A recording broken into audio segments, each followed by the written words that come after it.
tenho tempo para isso, mas eu gostaria de ver um pouco a questão do financiamento a partir das posições majoritárias que foram construídas no documento de referência que o Maranhão vai levar para a Conferência Nacional de Educação, que é a ideia de criar, primeiramente, a primeira posição, essa que acho que é a mais forte mesmo, que está aqui encabeçando, né, que é criar um fundo único e permanente para o financiamento da educação básica, equivalente a 10% do PIB. Eu acho isso ótimo, mas nós temos que ter, eu faria só uma reflexão, não quero aqui tirar o ânimo, né, e o entusiasmo da importância disso, né, mas temos que lutar por isso, nos organizar por isso. Mas eu queria dizer o seguinte, que hoje o Paulo, de certo modo, acabou revelando isso também. Hoje, a União Nacional Brasileira, ela investe em educação, em termos de PIB, de Produto Interno Bruto, né, que é a soma de todos os bens e serviços que o Brasil consegue produzir durante um ano, né, ela investe, a participação dela dos 4,5% é de 1%. A participação da União em toda a educação, não só a educação básica, a educação superior também, que, como sabemos, consome boa parte dos recursos da educação.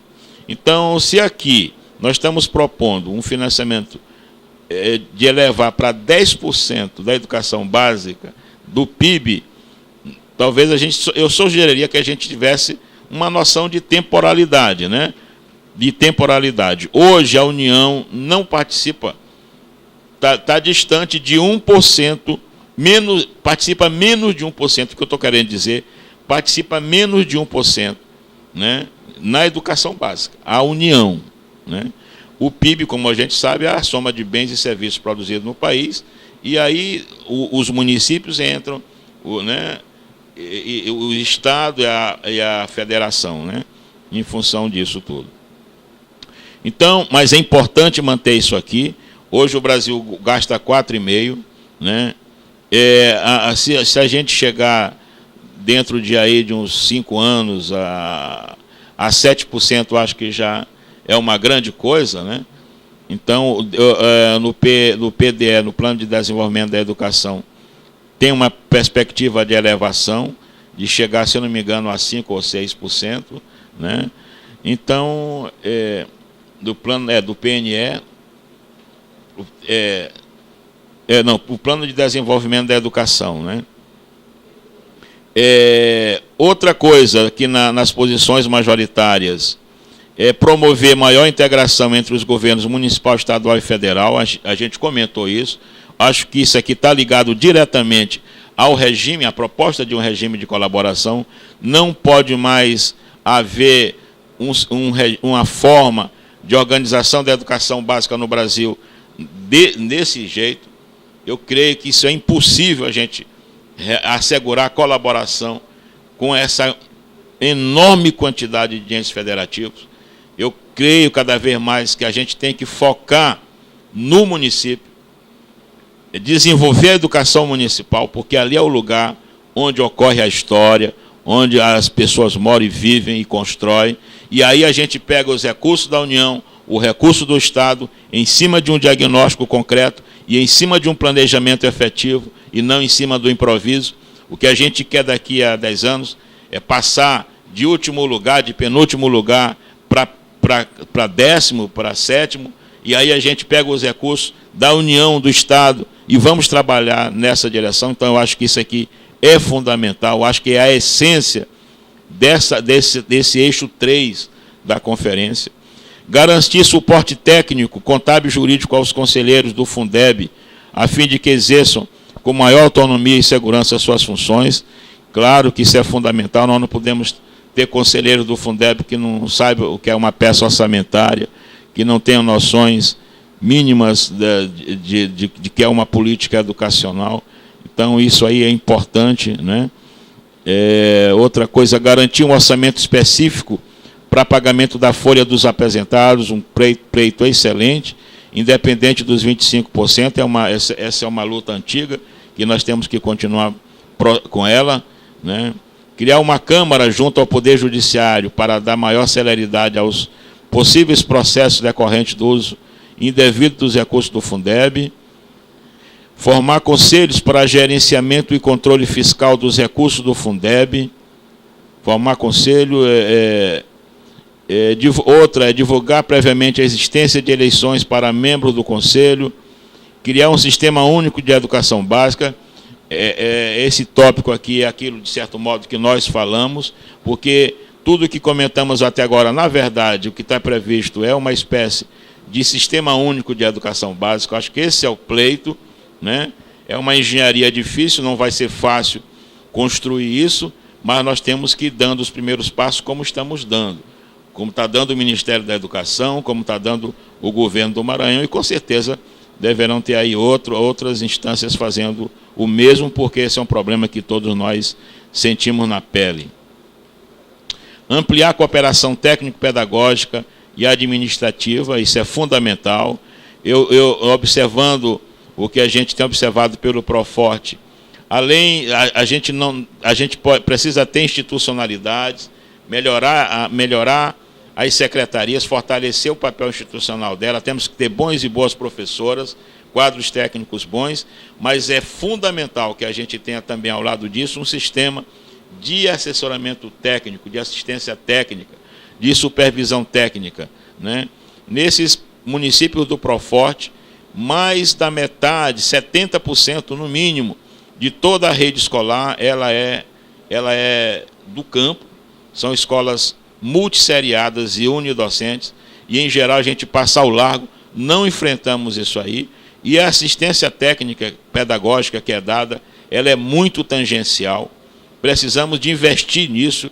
Eu ouvi também essa preocupação do ministro Haddad lá em Brasília, de que está sendo construído no Brasil um novo sistema, né? Esse sistema que integra o sistema federal e também uma política de formação de professores, porque houve uma elevação da qualificação docente, muitos passaram a ter o nível superior, mas a gente sabe que boa parte dessas formações são ainda formações aligeradas, né? Teve muito comércio de diplomas no Brasil inteiro. Então, hoje, no Brasil, o governo federal, o MEC, vai fazer um sistema público de formação de professores. Eu acho que isso é uma iniciativa fantástica. E aí vem a educação à distância, vem a Univima, vem essa rede brasileira de educação à distância, né? Então, isso é muito legal. Enfim, é uma pauta enorme, eu não sei se eu já extrapolei o tempo, né? Garantir recursos para a formação de conselheiros. Eu acho que nós temos que investir na formação. A formação de conselheiros, o empoderamento da sociedade é básico, como eu tentei falar no começo, né? Conselhos fortes, que são garantias de que a política vai dar certo. Nós temos que afastar aquela visão provinciana, né, ultrapassada, de que um conselho forte vai competir com o poder local. Isso é uma política atrasada. Hoje é impossível a gestão sem governanças criativas. Então, o envolvimento concreto, ativo da sociedade é chave. E esses conselhos sociais que foram instituídos pela Constituição brasileira e que estão presentes na Lei Maior da Educação, eles precisam sair desse estágio atual de muita parcimônia, com baixa capacidade de atuação concreta, e para isso acho que é válido que a gente faça realmente formações importantes para esses conselheiros. Ampliar os recursos para a qualificação de profissionais da educação, principalmente os que trabalham em educação de jovens e adultos e educação infantil. Correto? Aumentar o custo aluno para os benefícios do transporte e da merenda escolar. Temos que aumentar. O problema da merenda, e mais ainda, o problema do transporte escolar é um problema recorrente, porque se a educação é municipalizada em boa parte do nosso Brasil, né, na educação básica, e se essa educação básica, a maior parte das redes escolares estão na zona rural, o acesso é difícil, né? E é preciso um enfrentamento claro com relação ao transporte escolar, elevando a oferta de recursos para isso. Isso aí é um pleito da mais alta relevância. Informar o custo de manutenção de cada escola para que haja equidade na distribuição dos recursos financeiros.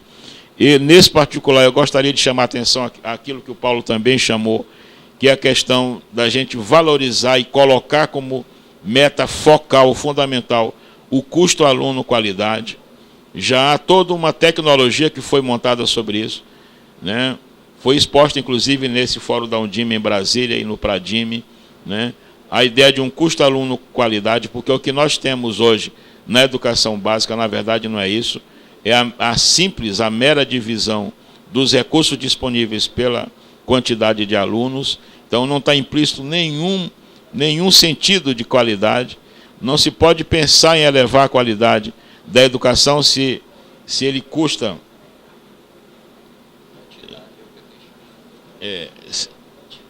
Pois o Paulo está me dizendo que ele tem chamado isso de custo aluno-quantidade, é verdade, é um custo aluno-quantidade. E esse custo aluno-qualidade não é invenção, não é invencionice, né?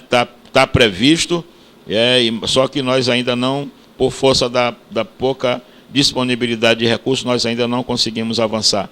Mas nós devemos, na conferência, engrossar as fileiras na defesa desse patamar. Eu creio que se a gente melhorar a alocação de recursos, a integração de todos esses entes em um verdadeiro regime de colaboração, nós poderemos racionalizar melhor os recursos e investir mais na qualidade. Então, o custo aluno-qualidade é fundamental. A gente sabe muito bem que tudo só se transforma, no caso específico da educação, se tiver qualidade e quantidade, né? É impossível você pensar só em qualidade, pensar ter bons professores bem qualificados, né? Uma estrutura bem azeitada, mas se não tiver recurso, em pouco tempo isso tende a perder sentido. Garantir periodicidade nos repasses financeiros e regularizar a oferta da merenda escolar para que as escolas e os municípios possam garantir compromisso e pagamento regular e, consequentemente, possam receber os produtos comprados e, assim, regularizar a oferta da merenda. Uma boa iniciativa. Criar unidade gestora orçamentária para proporcionar autonomia aos gestores regionais na realização de reformas nas escolas fundamental e média. Gestores regionais seriam o quê? Do Estado? Do Estado, né? Isso é importante. Eu creio que talvez alguns não saibam, mas o Estado está passando por um processo de reforma no modelo de organização administrativa. Nós vamos ter 32 novas regiões administrativas e de planejamento no Estado, onde certamente esse enfoque regional merecerá toda a atenção. Eu acho isso muito importante, né, porque você aglutina mais as coisas. Então, se nós estamos pensando em regime de colaboração e em descentralização, com certeza a ideia, a proposta de uma unidade gestora orçamentária terá que ocorrer. Além da descentralização da administração, com certeza haverá também a descentralização do orçamento e das finanças. Efetivar o acompanhamento e a fiscalização da aplicação dos recursos, no que diz respeito ao pagamento de profissionais do magistério, observando como estão sendo aplicados os recursos percentuais destinados à manutenção do ensino. Esse é um dado concreto. Por incrível que pareça, nós estamos atrasados com relação a pagamento de profissionais da educação. Encontrei recentemente em um município do Ceará professores com uma jornada de 40 horas de trabalho percebendo menos de R$300. E pior de tudo, mandando para a Câmara um plano de carreira que praticamente desconhece que vamos ter um piso salarial nacional, mandando um plano de carreira com velhas categorias, como vencimento básico, aqueles penduricalhos, né, dos abonos, mandando agora em pleno período de pré-vigência, né, do piso nacional, mandando proposta para a Câmara com o vencimento básico abaixo de menos do que o salário mínimo. Então, coisas assim que estão ocorrendo, né? E que é preciso realmente uma ação mais direta, mais em rede, mais integrada, né? Da Undime, de todos esses órgãos que têm a responsabilidade de atuar nessa direção. Implementar a capacidade gestora e técnica das instituições do ensino para a aquisição das competências necessárias à elaboração de contas dos diversos recursos. Isso é fundamental. Foi o início do nosso comentário. Lamentavelmente, apesar dos municípios, dos sistemas de ensino terem nas mãos, formalmente, na Constituição e na Lei Maior da Educação, 25% dos recursos, né? Lamentavelmente, a participação concreta é quase zero, né? A Edila Soares, como o Paulo sabe, chama isso, né, Paulo, de renúncia cívica, né? E mais do que nunca, nós não podemos continuar com isso aqui. Eu sei que nós temos municípios pequenos em nosso país, com 10 mil habitantes, 5 mil habitantes, com redes muito pequenas. Mas mesmo assim, mesmo que a gente, no momento, não tenhamos condição de ter uma estrutura própria para a gestão orçamentária e financeira, mas o dirigente e a dirigente não podem se omitir no sentido de terem o acompanhamento de como é que esse recurso está sendo utilizado. Se é impossível, por questões operacionais, de você ter na secretaria estruturas para fazer a gestão direta, mas nós não podemos nos omitir de acompanhar isso aí. Não é possível que a gente não consiga convencer os prefeitos e prefeitas de que é melhor ele nos ouvir do que ouvir a um contador, por exemplo, que só sabe fazer os registros contábeis. Consolidar as parcerias inerentes às políticas públicas direcionadas à educação entre estados e municípios. Essa é a palavra-chave. Não é possível o município ficar mais isolado, né? Pensar que a gente vai ficar só recebendo os recursos e esperar de braços cruzados, nós não podemos. Hoje nós temos no Brasil várias instituições que estão, tanto nacionais e internacionais, com as quais nós poderemos dialogar, propor projetos, né? Fazer parcerias para que a educação evolua e melhore. Criar uma página na internet para divulgar as ações dos conselhos do Fundeb, inclusive de prestação de contas, como espaço e sugestão da sociedade. Muito legal, muito bom, a transparência é fundamental e a internet é o canal mais apropriado. Realizar conferências anuais para refletir mudanças no atual sistema educacional, nos âmbitos administrativos e pedagógicos. Muito bom fazer conferências, porque aí você mobiliza as comunidades locais. E, por último, recomendar à Conferência Nacional mobilização junto ao Parlamento para revogar a existência da vinculação da Receita da União, DRU, no que se refere aos gastos previstos no PNE. Esse aí, realmente, hoje, na reforma tributária que está sendo aprovada, né, estamos em pleno debate da reforma tributária. A DRU é realmente uma sangria de recursos. Nós deixamos de ter acesso a esses recursos, porque a eles não incidem os 25%. E também essa preocupação com relação ao salário e educação, que é outra matéria que está na pauta da reforma, onde há uma tentativa de retirar o salário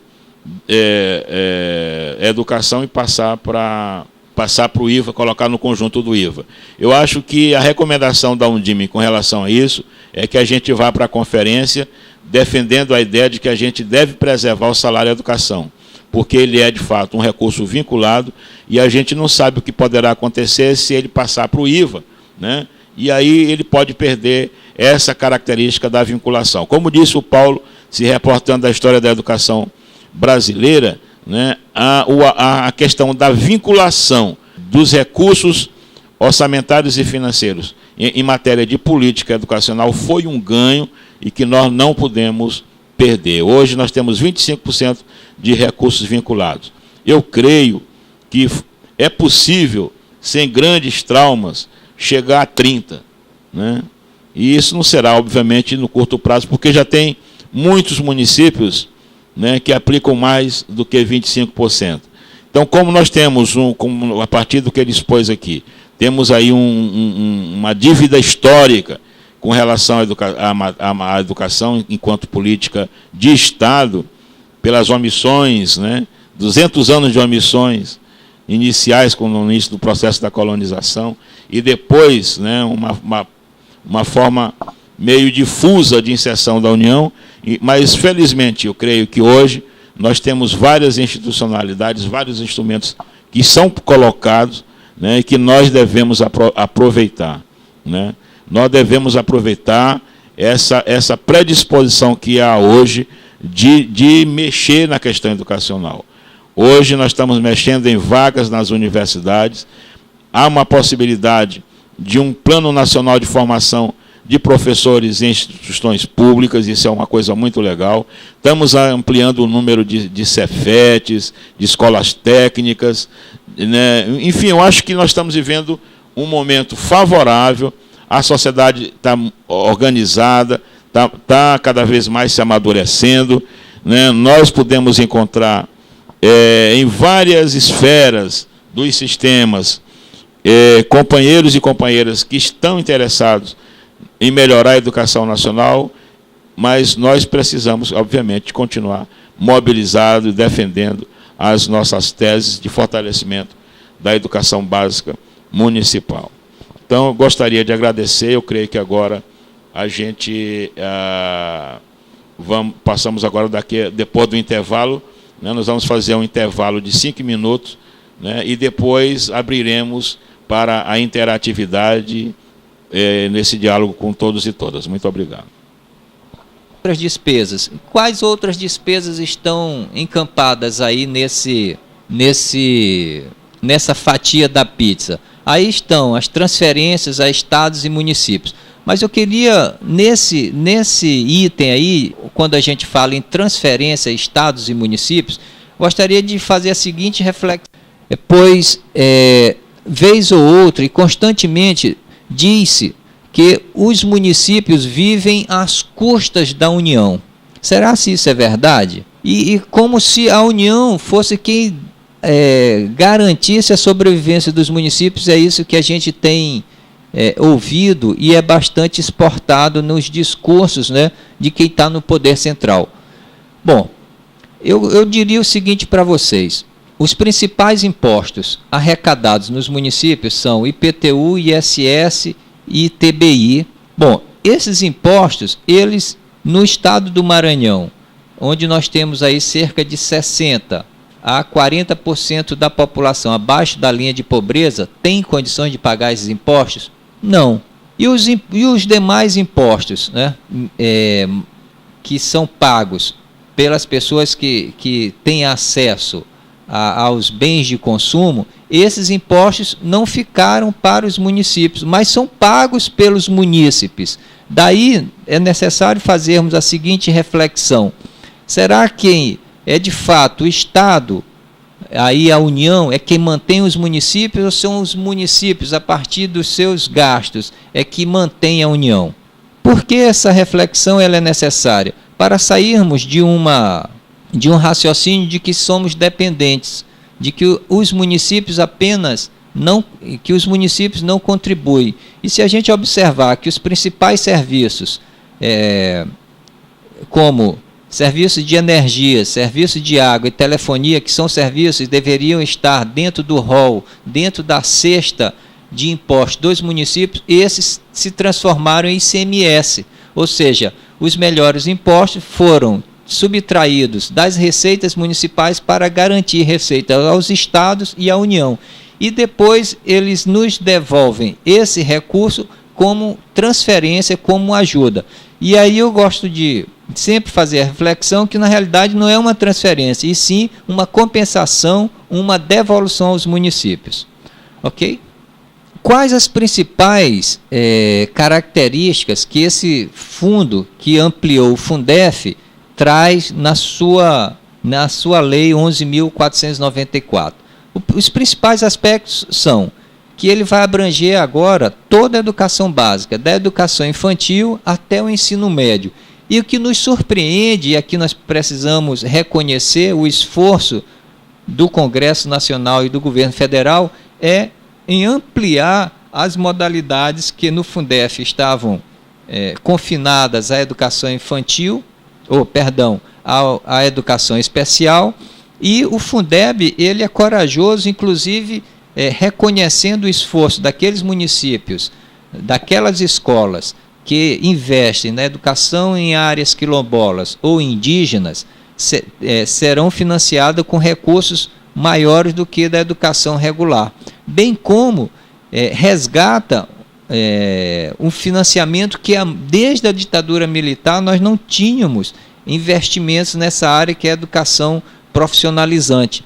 Portanto, é importantíssimo observar que o Fundeb, ele, além de ampliar nas etapas da educação, ele amplia também nas modalidades. E um dado curioso, que em 2006, em período eleitoral, falava-se muito que para o Maranhão vinham 2 siderurgias. E especulava-se que algo em torno de 20 a 30 mil empregos. Mas se vocês forem no censo escolar de 2007, do estado do Maranhão, quantos alunos nós temos no ensino técnico? Vocês não vão encontrar lá mais do que 5 mil alunos. E mais, ali estão todos os alunos do ensino técnico, de enfermagem, de química. Mas para as siderurgias, quais os empregos que de fato ficariam aos maranhenses? É claro que os que sobrariam para nós eram apenas os serviços de zeladoria, vigia, ajudante, pedreiro. Pois nós não tínhamos mecanismo de financiamento da educação profissionalizante, e o Fundeb abre essa janela para aqueles estados que têm interesse em desenvolver essa modalidade da educação. Um outro aspecto importante do Fundeb é que, assim como o Fundef teve uma vigência de 10 anos, o Fundeb o terá para 14 anos. E aí precisamos estar atentos. Se somarmos esses 2 períodos, 10 anos de Fundef e 14 anos do Fundeb, nós teremos praticamente uma vida inteira de magistério sob a vigência desses 2 fundos. O que eu quero dizer com isso? Se eles não forem bons mecanismos de financiamento, toda a carreira dos professores que estiverem sob a vigência desses fundos também não serão bem remuneradas. Portanto, deveremos estar atentos em ampliar os recursos para esse mecanismo contábil do financiamento da educação básica atual. Bom, outra característica importante é que o Fundeb, ele não entra para valer em 2007. E aí causou inúmeros problemas aos gestores municipais de educação, frustrando as expectativas geradas em 2006, no período eleitoral, à categoria dos professores. Por que isso? Porque os recursos que entraram na cesta do financiamento do Fundeb, ele não entra nos 20%. No financiamento do Fundef, nós tínhamos, daquela cesta básica, 15% de todos aqueles impostos para o Fundef. Com o Fundeb, isso vai se dar de uma maneira gradativa. 1/3 dos impostos novos em 2007, 2/3 agora em 2008, e só teremos a integralidade do Fundeb em 2009, ano que vem, portanto. E qual foi o impacto disso para os gestores municipais? Significa o seguinte, que de cada 1.000 matrículas municipais da educação infantil ou do ensino médio, eram financiadas apenas 1/3 ano passado. Ou seja, de cada 1.000 matrículas, 333 foram financiadas com recursos do Fundeb. As outras 666 matrículas, o gestor teve que redistribuir dentro desse mecanismo para garantir o financiamento da educação infantil, no caso da educação municipal, e do ensino médio, no caso do Estado. Bom, uma característica importante é que a Lei 11.494, ela vedou a utilização dos recursos do salário da educação para complementação desse fundo. Aí, nessa tela, alguma coisa da regra da gradatividade, como ela se completará. Vocês podem observar aí na terceira linha onde fala-se da complementação da União, que também foi veiculado muito, que nós teríamos 4 bilhões e meio no Fundeb, mas esqueceram de dizer que esses 4 bilhões só chegarão ano que vem, em 2009. Ano passado nós tivemos apenas 2 milhões de complementação da União, do Fundeb. Esse ano nós teremos 3 bilhões e ano que vem 4 bilhões e meio, e tentamos garantir um mecanismo que não fizemos, e aí sofremos muito, sobretudo a educação municipal, sofreu muito porque a definição de um percentual mínimo da União, no Fundef não havia. A União definia o per capita que queria, e durante os 10 anos observamos que esse per capita por aluno ano foi muito subdimensionado. Portanto, vocês vão observar aí, e aí eu gostaria de desconstruir algum mito, porque no nosso imaginário coletivo, imaginamos que o Fundeb ele é um recurso federal. Mas, se vocês observarem que em 2007, de todo o recurso do Fundeb, apenas 2 bilhões de reais foi da União, e esse fundo é um fundo de em torno de 50 bilhões de reais, temos, portanto, que esse Fundeb é nosso. Esses recursos já são dos municípios e dos estados brasileiros. E haveremos sim, na próxima tela, vou mostrar para vocês, de reconhecer o verdadeiro ente federado que tem sustentado o Fundeb, que é o Estado. Mas, por uma forte mídia veiculada pela União, observamos sempre que o Fundeb é como se fosse algo criado pela União e mantida pela União. E eu gostaria, desse momento, de desconstruir isso. Na realidade, a União entrará, a partir de 2010, com 10% do fundo, ou seja, 90% desses recursos ainda serão nossos, dos estados e municípios. Portanto, colegas, delegados, o Fundeb é nosso, tá? Não vamos imaginar que a União ela esteja fazendo mais do que os municípios e os estados. Pelo contrário, esses recursos já estão nos cofres públicos, eles não são transferidos da União para os municípios. Pelo contrário, é uma parte pequena que vem colaborar nesses recursos. Bom, se vocês observarem, essa talvez seja a tela mais importante que a gente vai discutir. Eu sei que ela é um pouco difícil. Ok. Mas ela é fundamental para compreendermos a composição desse mecanismo de financiamento da educação brasileira. O Fundeb ele é composto por 3 parcelas. Uma parcela de impostos, uma parcela de transferências e uma última parcela, nesse quadrado que vocês estão vendo aí, de complementação da União. E como é que se dá a composição desse fundo? Ora, vocês estão vendo aí nesse quadrado algumas setas saindo para o que a gente chamou ali do lado, conta Banco do Brasil. Ou seja, a cada crédito que entra num desses impostos e transferência é transferido automaticamente para uma conta no Banco do Brasil, retirando em torno de 20% desses impostos e transferências.